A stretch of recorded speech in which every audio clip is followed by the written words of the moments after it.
তাদের মধ্যে অনেক সংঘর্ষ হচ্ছে, মানে মারামারি হচ্ছে। তো এক পর্যায়ে একজন লোকের হাতের এইখান দিয়ে পুরো এইখান থেকে এই পর্যন্ত কেটে গেছে, আর একজনের গাল থেকে কেটে যাওয়ার পরে ওনার চামড়া এইভাবে ঝুলতেছে।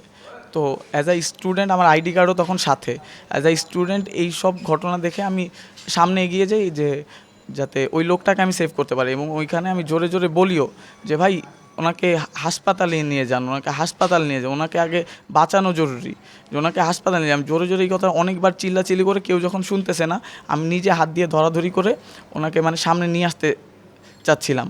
তো এমন টাইমে ওনাদের সাথে যেসব লোকজন ছিল ওনারা আমার গায়ে হামলা করে, ত্রাণের যে আমার সাথে 20,000 টাকা থাকে সেটা তারা আটক করে নেয়, এবং আমার ফোনও তারা জব্দ করে রাখে তাদের কাছে। যদি এটা আমার সাথে স্টুডেন্ট ভাইয়েরা সবাই পরে যাওয়ার পরে আমি আমার ফোন ফেরত পেয়েছি। যদি আমি আমার ত্রাণের টাকা ফেরত পাইনি, আমি বলতেছি ভাই আমার ত্রাণের টাকা, আমি বাজারে যাচ্ছি, যে আমি তো আপনাদের সেভ করতে আসছি।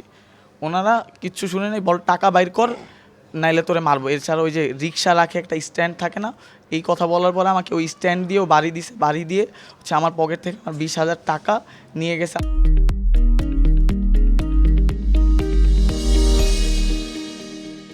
যাওয়ার পরে দেখি আমার ভাইয়ের চুলের মুঠি ধরে প্লাস কয়েকজন মিলে আমার ভাইরে মারতেছে, ভিতরে চিপাই নিয়ে মারতেছে। তো তখন আমি সঙ্গে সঙ্গে ভিতরে দৌড়ে যাওয়ার পরে দেখি আমার ভাইরেও কয়েকজন মিলে অনবরত মারতেছে। তো ভিতরে আমি ঢোকার পরে আমার ভাইরে আমি সেভ করতে যাই, ইনফ্যাক্ট আমার গায়েও হাত তোলা হয়েছে। ও বারবার বলছে যে এখানে আমি বাঁচাতে আসছি এবং এটা আমাদের ত্রাণের টাকা, আপনারা নিয়েন না। কতটা অমানবিক হলে ত্রাণের টাকা পর্যন্ত নিয়ে যায় তারা, ওটা নিয়ে তার উপর আঘাত করছে। আবার এই টাকাটা আমাদের এখানে হচ্ছে বন্যাতে যে এখানে টাকাটা উঠানো হয়েছে, এটা সবার টাকা। এটা ও ওই টাকাটাকে সেভ করতে চাইছে, এবং ও মূলত গিয়েছিল একটা আহত মানুষকে উদ্ধার করার জন্য, সেটার বদলে ওর উপর আরও আঘাত আনছে। তো সেটার আমরা সুষ্ঠু বিচার চাই সবাই। আমরা চাই যে সেই টাকাটা যাতে আমাদেরকে সেফলি আমাদের কাছে পৌঁছায়, কেননা আমরা আসলে আজকেই আমাদের প্ল্যানিং ছিল কুমিল্লার উদ্দেশ্যে যাওয়ার। তো আমরা এটাই চাই যে এটার একটা সুষ্ঠু বিচার হোক, আমরা যাতে বিচার পাই।